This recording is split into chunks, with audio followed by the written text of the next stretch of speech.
Hi ಎಲ್ಲರಿಗೂ welcome back to our channel. ತುಂಬಾ ದಿವಸ ಆದಮೇಲೆ ನಾನು ಲಾಗ್ನ ಕಂಟಿನ್ಯೂ ಮಾಡ್ತಾ ಇದ್ದೇನೆ. ಆಲ್ಮೋಸ್ಟ್ 1 ಮಂತ್ ಆಯಿತು ಅನಿಸುತ್ತೆ ನಾನು ಲಾಂಗ್ ವಿಡಿಯೋ ಮಾಡಿದೆ. ಇನ್ನು ಆದಷ್ಟು ಕಂಟಿನ್ಯೂ ಆಗಿ ಮಾಡಬೇಕು ಅನ್ಕೋತೀನಿ. ಇವಾಗ ಮಕ್ಕಳಿಗೆ ಸ್ಕೂಲ್ ಸ್ಟಾರ್ಟ್ ಆಗಿದೆ, ಹಾಗಾಗಿ ಲಾಗ್ನ ಕಂಟಿನ್ಯೂ ಮಾಡ್ತಾ ಇದ್ದೇನೆ. ಹಾಗೆ ನಾನು ಇವಾಗ ಮಾರ್ನಿಂಗ್ ಲಾಗ್ನ ಇವತ್ತು ಸ್ಟಾರ್ಟ್ ಮಾಡಿದ್ದೇನೆ. ಯಾಕೆಂದರೆ ಮಾರ್ನಿಂಗ್ ಜಾಸ್ತಿಯಾಗಿ ನಾನು ಲಾಗ್ನ ಮಾಡ್ಬೋದು, ಮಕ್ಕಳು ಮಲಗಿರ್ತಾರೆ. ಹಾಗಾಗಿ ಬೇಗನೆ ಎದ್ದು ಲಾಗ್ನ ಸ್ಟಾರ್ಟ್ ಮಾಡಿದ್ದೆ. ಹಾಗೆ ಎಲ್ಲ ಪ್ರಿಪ್ರೇಷನ್ ಕೂಡ ಮಾಡಿದ್ದೇನೆ ಬ್ರೇಕ್ಫಾಸ್ಟ್ಗೆ. ಇವತ್ತು ನಾನು ಮಂಗಳೂರು ಕಡೆ ಮಾಡುವಂಥ ಹಲಸಿನ ಕಡುಬುನ ಮಾಡ್ತಾ ಇದ್ದೇನೆ. ಇಲ್ಲಿ ನಾನು ಅಕ್ಕಿ 3 ಗ್ಲಾಸ್ ತಗೊಂಡಿದ್ದೇನೆ, ಸೋನಾ ಮಸೂರಿ ಅಕ್ಕಿನ ತಗೊಂಡಿದ್ದೇನೆ. ಹಾಗೆ ಇದಕ್ಕೆ ನಾವು ಬೇಕಾದರೆ ಬೆಳ್ತಿಗೆ ಅಕ್ಕಿ, ವೈಟ್ ರೈಸ್ ಯಾವುದು ಯೂಸ್ ಮಾಡ್ಕೋಬೋದು. ಏಲಕ್ಕಿ, ಸ್ವಲ್ಪ ಕಾಳು ಮೆಣಸು, ಉಪ್ಪು, ಆಮೇಲೆ ಬೆಲ್ಲ ಮತ್ತು ಹಲಸಿನ ಹಣ್ಣನ್ನು ಹಾಕ್ಕೋಬೇಕು. ಬೆಲ್ಲ ನಮಗೆ ಸ್ವಲ್ಪ ಕಮ್ಮಿ ಇದ್ದರೆ ಓಕೆ, ಯಾಕೆಂದರೆ ಹಲಸಿನ ಹಣ್ಣು ಸಿಹಿ ಇರುತ್ತೆ ಅಲ್ವಾ. ಹಾಗಾಗಿ ನಾನಿಲ್ಲಿ ಎಷ್ಟು ಬೇಕೋ ಅಷ್ಟು ಸ್ವಲ್ಪನೇ ಬೆಲ್ಲ ತಗೊಂಡಿದ್ದೇನೆ. ಹಾಗೆ ಇದು ಕಾಯಿ ಸಣ್ಣ ಸಣ್ಣ ಪೀಸಾಗಿ ಮಾಡಿಕೊಂಡು ಸ್ವಲ್ಪ ಹಲಸಿನ ಹಣ್ಣನ್ನು ಹಾಕಿ ಈ ರೀತಿ ಮಿಕ್ಸಲ್ಲಿ ಮಾಡಿಕೊಂಡು ತೇಗದ ಎಳೆ ಬರುತ್ತಲ್ವ, ಅದರಲ್ಲಿ ಕಡುಬು ಮಾಡ್ತಾ ಇದ್ದೇನೆ. ಈ ಎಲೆಯಲ್ಲಿ ಮಾಡಿದರೆ ತುಂಬಾ ಚೆನ್ನಾಗಿ ಬರುತ್ತೆ. ಆ ಸ್ಮೆಲ್ ಬೇರೆ ನಾವು ಬಾಳೆಹಣ್ಣಿನ ಒಂದು ಎಲೆಯಲ್ಲಿ ಕೂಡ ಮಾಡ್ಕೋಬೋದು, ಆದರೆ ಇದರಲ್ಲಿ ಮಾಡುವಾಗಿ ಅದರಲ್ಲಿ ಚೆನ್ನಾಗಿ ಆ ಒಂದು ಪರಿಮಳ ಬರಲ್ಲ. ಹಾಗಾಗಿ ನಾನು ಈ ಎಲೆನ ಪ್ರಿಪೇರ್ ಮಾಡ್ಕೊಳ್ತೇನೆ. ಈ ಎಲೆ ಇಲ್ಲ ಅಂದರೆ ಬಾಳೆ ಎಲೆ ಕೂಡ ಆಗುತ್ತೆ.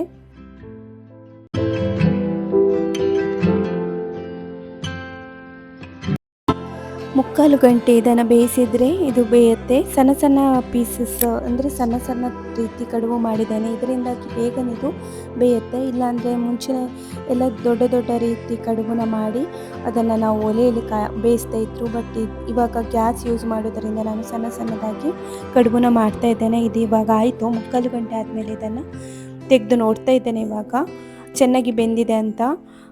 ತುಂಬ ಚೆನ್ನಾಗಿ ಬಂದಿತ್ತಿದ್ದು, ತುಂಬ ಸರಿಯಾಗಿ ಎಲ್ಲನೂ ಬ್ಯಾಲೆನ್ಸ್ ಆಗಿ.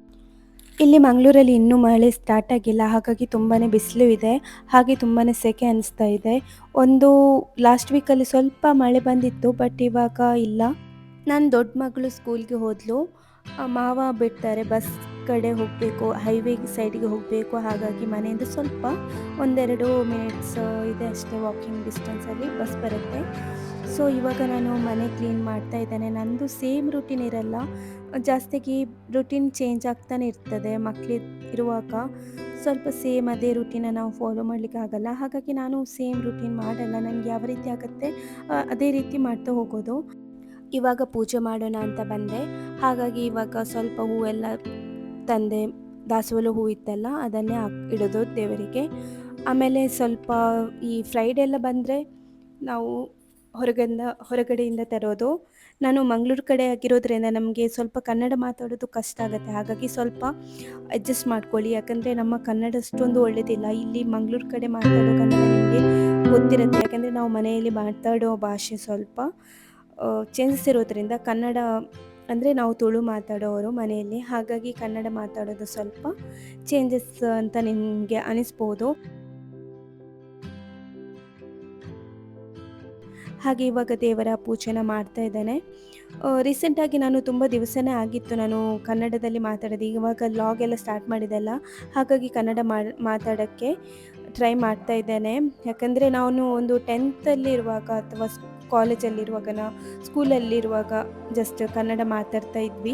ಆಮೇಲೆ ಕನ್ನಡ ಮಾತಾಡೋದು ಬಿಟ್ಟಿದ್ದೇವೆ. ಅಂದರೆ ಮಾತಾಡಲ್ಲ ಅಷ್ಟೊಂದು, ನಮಗೆ ಒಂದು ಅವಕಾಶನೇ ಸಿಗಲ್ಲ ಮಾತಾಡೋದು, ಕೆಲವೊಮ್ಮೆ ಇರುತ್ತೆ. ಆದರೆ ಕಂಟಿನ್ಯೂ ಆಗಿ ನಾವು ಮಾತಾಡೋಕ್ಕೆ ನಮ್ಮ ಮನೆಯಲ್ಲಿ ಮಾತಾಡೋ ಲ್ಯಾಂಗ್ವೇಜ್ ತುಳು ಆಗಿರೋದ್ರಿಂದ ನಮಗೆ ಮಾತಾಡೋ ಒಂದು ಅವಕಾಶ ಸಿಗಲ್ಲ. ಈಗ ನನಗೆ ಲಾಗ್ ಮಾಡ್ತಾ ಇದ್ದೇನಲ್ಲ, ಹಾಗಾಗಿ ಮಾತಾಡ್ತಾ ಇದ್ದೇನೆ. ನನಗೆ ತುಂಬಾ ಇಷ್ಟ ಕನ್ನಡ ಲ್ಯಾಂಗ್ವೇಜು, ಹಾಗಾಗಿ ಇವಾಗ ಮಾತಾಡ್ತಾ ಇಂಪ್ರೂವ್ ಆಗ್ಬೋದು. ಟೀ ಮಾಡಿದ್ದೇನೆ ಇವತ್ತು. ಯಾಕಂದರೆ ನಾನು ಸಾಮಾನ್ಯವಾಗಿ ಟೀ ಕುಡಿಯೋದು 10 ಗಂಟೆಗೆ ಮಾಡೋದು. ಬೆಳಿಗ್ಗೆ ಬ್ರೇಕ್ಫಾಸ್ಟಿಗೆ ಅಂತ ನಾನು ಟೀ ಮಾಡಿ ಕುಡಿಯಲ್ಲ. ಬ್ರೇಕ್ಫಾಸ್ಟಿಗೆ ಅಂತ ನಾನು ಫಸ್ಟಿಗೆ ಮಾಡೋದು ಅಂದರೆ ಬ್ರೇಕ್ಫಾಸ್ಟ್ ಮಾಡೋದಕ್ಕಿಂತ ಮುಂಚೆನೇ ನಾನು ಏನಾದರೂ ಜ್ಯೂಸ್ ಎಲ್ಲ ಮಾಡಿ ಕುಡಿಯೋದು, ಆಮ್ಲ ಜ್ಯೂಸು ಈ ರೀತಿ ಮಾಡಿ ಕುಡಿಯೋದು. ಆದರೆ ಇವತ್ತು ಸ್ವಲ್ಪ ಲೇಟ್ ಆಯಿತು, ವಿಡಿಯೋ ಮಾಡ್ತಾ ಇದ್ದೆ ಅಲ್ಲ, ಹಾಗಾಗಿ ನನಗೆ ಮಾಡೋಕ್ಕಾಗಿಲ್ಲ. ಏನಾದರೂ ಹೆಲ್ದಿ ಡ್ರಿಂಕ್ಸ್ ಫಸ್ಟಿಗೆ ಕುಡಿಬೇಕು, ಹಾಗಾಗಿ ಇವತ್ತು ಮಾಡೋಕ್ಕಾಗಿಲ್ಲ ಅಂತ ಮಾಡಿಲ್ಲ. ಸ್ವಲ್ಪ ಲೇಟ್ ಆಯಿತು, ಸ್ಕೂಲೆಲ್ಲ ಇರೋದ್ರಿಂದ ಸ್ವಲ್ಪ ರುಟೀನ್ ಫಾಲೋ ಮಾಡೋಕ್ಕೆ ಕಷ್ಟ. ಇಲ್ಲಿಯವರೆಗೆ ನಾವು ರಜೆಯಲ್ಲಿ ಇದ್ವಿ ಅಲ್ವಾ, ಹಾಗಾಗಿ ಇವತ್ತು ಸ್ವಲ್ಪ ಆಚೆ ಈಚೆ ಅಂತ ಅನಿಸುತ್ತೆ.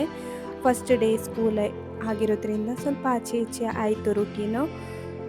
ನೆಕ್ಸ್ಟ್ ಡೇಯಿಂದ ಸರಿ ಹೋಗ್ಬೋದು. ಹಾಗೆ ನನ್ನ ಇನ್ನೊಂದು ಸೆಕೆಂಡ್ ಬೇಬಿ ಶಿಪ್ರಾ ಅಂತ, ಇವಳನ್ನು ಇವಾಗ ನಾನು ಅಂಗನವಾಡಿಗೆ ಬಿಟ್ಟು ಬಂದುಬಿಟ್ಟೆ. ಇನ್ನು ಸ್ವಲ್ಪ ನಂದು ಏನಾದರೂ ಕೆಲಸ ಇದೆ ಮಾಡೋದು. ಮಧ್ಯಾಹ್ನದ ಊಟಕ್ಕೆ ಪ್ರಿಪರೇಷನ್ ನನ್ನ ಅತ್ತೆ ಮಾಡ್ತಾರೆ, ಹಾಗಾಗಿ ಅದು ಟೆನ್ಷನ್ ಇಲ್ಲ ನಮ್ಮದು. ಕೆಳಗಡೆ ಅತ್ತೆ ಮಾವ ಇರ್ತಾರೆ, ಹಾಗಾಗಿ ಅವರು ಮಾಡ್ಕೋತಾರೆ. ಅದನ್ನೇ ನಾನು ತರೋದು. ಬೆಳಿಗ್ಗೆ ನಾನು ಮಾಡಿ ಕೊಡ್ತೇನೆ, ಅದನ್ನು ಅವರಿಗೂ ಕೂಡ ಕೊಡ್ತೇನೆ. ಬೆಳಗ್ಗಿದು ಬ್ರೇಕ್ಫಾಸ್ಟ್ ಎಲ್ಲ ನಂದು, ಮಧ್ಯಾಹ್ನದ್ದು ಅಡುಗೆ ನನ್ನ ಅತ್ತೆ ಮಾಡ್ಕೋತಾರೆ. ಹಾಗೆ ಮೆಣಸನ್ನು ಒಣಗಿಸೋಣ ಅಂತ ಟೆರೆಸ್ಗೆ ಬಂದುಬಿಟ್ಟೆ. ತುಂಬಾ ಬಿಸಿ, ತುಂಬಾ ಸೆಕೆ ಜಾಸ್ತಿನೇ ಆಗಿದೆ. ಸ್ವಲ್ಪ ಮಳೆ ಬಂದು ಹೋದ ಮೇಲೆ ಹಾಗೆಯೇ ಸೆಕೆ ಜಾಸ್ತಿ ಆಗುತ್ತೆ. ಹಾಗೆ ಇನ್ನು ನೆಕ್ಸ್ಟ್ ವೀಕಲ್ಲಿ ಮಳೆ ಬರ್ಬೋದೇನೋ.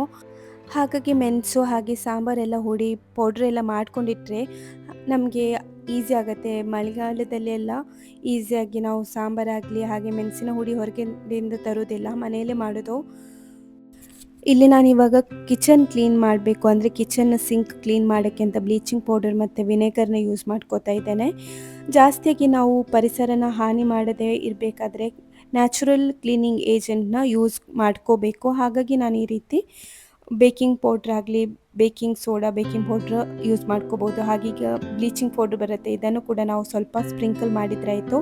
ಹಾಗೆ ವಿನೆಗರ್ನ ಯೂಸ್ ಮಾಡಿಕೊಂಡ್ರೆ ಆರ್ಡರು ಸ್ಮೆಲ್ಲೆಲ್ಲ ಇದ್ದರೆ ಹೋಗುತ್ತೆ ಸಿಂಕಿದು, ಹಾಗೆ ಬ್ಯಾಕ್ಟೀರಿಯಾ ಎಲ್ಲ ಹೋಗುತ್ತೆ. ಹಾಗೆ ಸಿಂಕ್ ಡ್ರೈನ್ ಕ್ಲಿಯರ್ ಆಗುತ್ತೆ, ಯಾವುದೇ ಡ್ರೈನ್ ಬ್ಲಾಕ್ ಆಗಲ್ಲ. ಹಾಗಾಗಿ ನಾನು ಈ ರೀತಿ ಕ್ಲೀನ್ ಮಾಡ್ಕೋತೇನೆ. ತುಂಬಾ ಈಸಿಯಾಗಿ ಈ ರೀತಿ ಕ್ಲೀನ್ ಮಾಡಿಕೊಂಡ್ರೆ ತುಂಬ ಕ್ಲೀನಾಗಿ ಸಿಂಕ್ ಕ್ಲೀನ್ ಆಗುತ್ತೆ. ಹಾಗೆ ಕ್ಲೀನ್ ಮಾಡುವಾಗ ಗ್ಲೌಸನ್ನು ಯೂಸ್ ಮಾಡ್ಕೋಬೇಕು, ಇದರಿಂದಾಗಿ ನಮಗೆ ಕೂಡ ಕೈಗೆ ಯಾವುದೇ ಒಂದು ಎಫೆಕ್ಟ್ ಆಗಲ್ಲ. ಹಾಗೆ ನಾನಿಲ್ಲಿ ಬಿಸಿ ನೀರನ್ನು ಹಾಕ್ತಾ ಇದ್ದೇನೆ. ಒಂದು 10 ನಿಮಿಷ ಹಾಕಿ ಈ ರೀತಿ ಬಿಟ್ಟರೆ ಬಿಸಿ ನೀರಿನಿಂದ ಚೆನ್ನಾಗಿ ತೊಳೆದು ಆಮೇಲೆ ತಣ್ಣೀರಿನಿಂದ ಕೋಲ್ಡ್ ವಾಟರಿಂದ ತೊಳೆಯೋದನ್ನು ನಾರ್ಮಲ್ ಟ್ಯಾಪ್ ವಾಟರಿಂದ ತೊಳಿತೇನೆ. ಈ ರೀತಿ ತೊಳೆದ ಒಂದು ಸಿಂಕ್ ಯಾವ ರೀತಿ ಕಾಣಿಸುತ್ತೆ ಅಂತ ನೀವು ನೋಡ್ಬೋದು. ತುಂಬಾ ಕ್ಲೀನಾಗಿರುತ್ತೆ. ಆಮೇಲೆ ನಾನು ಎಲ್ಲ ಕೆಲಸ ಎಲ್ಲ ಮಾಡಿ ಸಾಕಾಗಿರುತ್ತೆ ಅಲ್ವಾ, ಹಾಗಾಗಿ ಸ್ವಲ್ಪ ಫ್ರೂಟ್ಸ್ ಏನಾದರೂ ತಿನ್ನೋದು. ಮಧ್ಯಾಹ್ನ ಊಟ ಮಾಡಿಕೊಂಡು ಸ್ವಲ್ಪ ರೆಸ್ಟ್ ಮಾಡಿಕೊಂಡೆ. ಆಮೇಲೆ ನನ್ನ ಹಸ್ಬೆಂಡ್ ಬಂದಿದ್ದರು, 2:30ಗೆ ಬರ್ತಾರೆ ಅವರು. ಫಸ್ಟ್ ಶಿಫ್ಟ್ ಆದರೆ 2:30ಗೆ ಬರ್ತಾರೆ.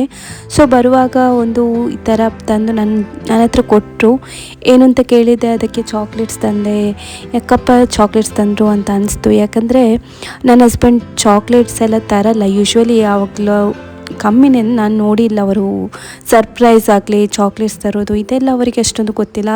ತುಂಬ ಸೀದಾ ಸಾದಾ, ಅಂದರೆ ಅದೆಲ್ಲ ಅಷ್ಟೊಂದು ಅವರಿಗೆ ಇಷ್ಟ ಆಗಲ್ಲ ಅಂತನೋ, ಅಥವಾ ಅದೊಂದು ಅವರು ಆ ಥರ ಕೊಡೋದು, ಸರ್ಪ್ರೈಸ್ ಎಲ್ಲ ಮಾಡೋದು ಅಷ್ಟೊಂದು ಅವರಿಗೆ ಅದರ ಐಡಿಯಾನೇ ಇಲ್ಲ. ಜಸ್ಟ್ ಸಿಂಪಲಾದ ಒಂದು ಲೈಫ್ ಬಗ್ಗೆ ಥಿಂಕ್ ಮಾಡೋರು. ಸೊ ಜಸ್ಟ್ ಬಂದಿದ್ದು ಇದು ಸರ್ಪ್ರೈಸ್ ಅಂತ ಹೇಳಿದರು. ಬಟ್ ನನಗನ್ನಿಸಿತ್ತು ಏನೋ ಇರಬೇಕು, ಕಂಪನಿಯಲ್ಲಿ ಏನಾದರೂ ಕೊಟ್ಟಿರ್ಬೋದೇನೋ ಅನಿಸುತ್ತೆ. ಮತ್ತು ಹೇಳಿದರು ಅವರ ಬರ್ಡೇಗೆ ಅಂತ ಕೊಟ್ಟಿದ್ದಾರೆ. ಆ್ಯಕ್ಚುಲಿ ಬರ್ಡೇ ಇರೋದು ನೆಕ್ಸ್ಟ್ ಜೂನಿಗೆ. ಬಟ್ ಅವರ ಒಂದು 10th ಸರ್ಟಿಫಿಕೇಟಲ್ಲಿ ಬೇಗನೆ, ಅಂದರೆ ಸ್ಕೂಲ್ಗೆ ನನ್ನ ಅತ್ತೆಯವರು ಸ್ಕೂಲ್ಗೆ ಹಾಕುವಾಗ ಸ್ವಲ್ಪ 1 ಮಂತ್ ಬೇಗನೆ ಹಾಕಿದ್ರು. ಯಾಕಂದರೆ ಗೊತ್ತಲ್ವಾ, ಮೇಯಲ್ಲಿ ಫುಲ್ಲು 6 ಇಯರ್ಸ್ ಕಂಪ್ಲೀಟ್ ಆಗಬೇಕು ಅಂತ ಗೌರ್ಮೆಂಟ್ ರೂಲ್ಸ್ ಇರುತ್ತೆ. ಹಾಗಾಗಿ ಅವರು ಬೇಗನೆ ಹಾಕಿ, ಅಂದರೆ ಚೇಂಜ್ ಮಾಡಿದರು ಬರ್ಡೇ ಡೇಟನ್ನು. ಸೊ ಮೇಗೆ ಹಾಕಿದ್ರು, ಅದರಿಂದಾಗಿ ಮೇಗೆ ಇವರಿಗೆ ವಿಶಸ್ ಆಗಲಿ, ಹಾಗೆ ಬರ್ಡೇ ಗಿಫ್ಟ್ ಏನಾದರೂ ಬರುತ್ತೆ. ಅಮೆಝಾನ್ ಗಿಫ್ಟ್ ವಾಚರ್ ಕೊಟ್ಟಿದ್ದರು. ಸೊ ಅದರಿಂದ ನಾವು ಏನಾದರೂ ಪರ್ಚೇಸ್ ಮಾಡ್ಕೋಬೋದು. ಅಮೆಝಾನ್ ಆನ್ಲೈನಲ್ಲಿ ಪರ್ಚೇಸ್ ಮಾಡೋಕ್ಕೆ ಅಂತ ಒಂದು ವಾಚರ್ ಕೂಡ ಕೊಟ್ಟಿದ್ದರು. ನನ್ನ ಮಕ್ಕಳಿಗೆ ಚಾಕ್ಲೇಟ್ ಅಂದರೆ ತುಂಬಾ ಇಷ್ಟ. ಬಟ್ ನಾನು ಸ್ವಲ್ಪ ಕಮ್ಮಿನೇ ಕೊಡೋದು, ಯಾಕಂದರೆ ಮಕ್ಕಳಿಗೆ ಸಾಮಾನ್ಯವಾಗಿ ಚಾಕ್ಲೇಟ್ಸ್ ಎಲ್ಲ ಶುಗರ್ ತುಂಬಾ, ಆದಷ್ಟು ನಾವೆಷ್ಟು ಕಮ್ಮಿ ಕೊಡ್ತೇವೆ ಅಷ್ಟೊಂದು ಅವರಿಗೆ, ಅವರ ಹೆಲ್ತ್ಗೂ ಕೂಡ ತುಂಬಾ ಒಳ್ಳೆಯದು. ಹಾಗಾಗಿ ಆದಷ್ಟು ನಾನು ಅವಾಯ್ಡ್ ಮಾಡ್ತೇನೆ. ಆಗಲ್ಲ, ಬಟ್ ಅವಾಯ್ಡ್ ಮಾಡೋಕ್ಕೆ ಟ್ರೈ ಮಾಡ್ಕೊಳ್ತೇನೆ. ಆದಷ್ಟು ಹೆಲ್ದಿ ಫುಡ್ಡನ್ನು ಕೊಡೋಕ್ಕೆ ಇಷ್ಟಪಡ್ತೇನೆ. ಇದರಿಂದ ನಾವು ಹೆಲ್ದಿಯಾಗಿರೋಕ್ಕೆ ಹೆಲ್ಪ್ ಆಗುತ್ತೆ. ಹಾಗಾಗಿ ಆದಷ್ಟು ಹೆಲ್ದಿ ಫುಡ್ನ ಕೊಡೋದು. ಹಾಗೆ ನನ್ನ ವ್ಲಾಗ್ ನಿಮ್ಗೆ ಇಷ್ಟ ಆದರೆ ಸಬ್ಸ್ಕ್ರೈಬ್ ಮಾಡ್ಕೊಳ್ಳಿ, ಹಾಗೆ ಲೈಕ್ ಮಾಡ್ಕೊಳ್ಳಿ. ಹಾಗೆ ಕಮೆಂಟಲ್ಲಿ ಕೂಡ ನೀವು ನನಗೆ ಏನಾದರೂ ಇದ್ದರೆ ಹೇಳ್ಕೋಬೋದು. ಓಕೆ ಫ್ರೆಂಡ್ಸ್, ನೆಕ್ಸ್ಟ್ ವ್ಲಾಗಲ್ಲಿ ಸಿಗೋಣ.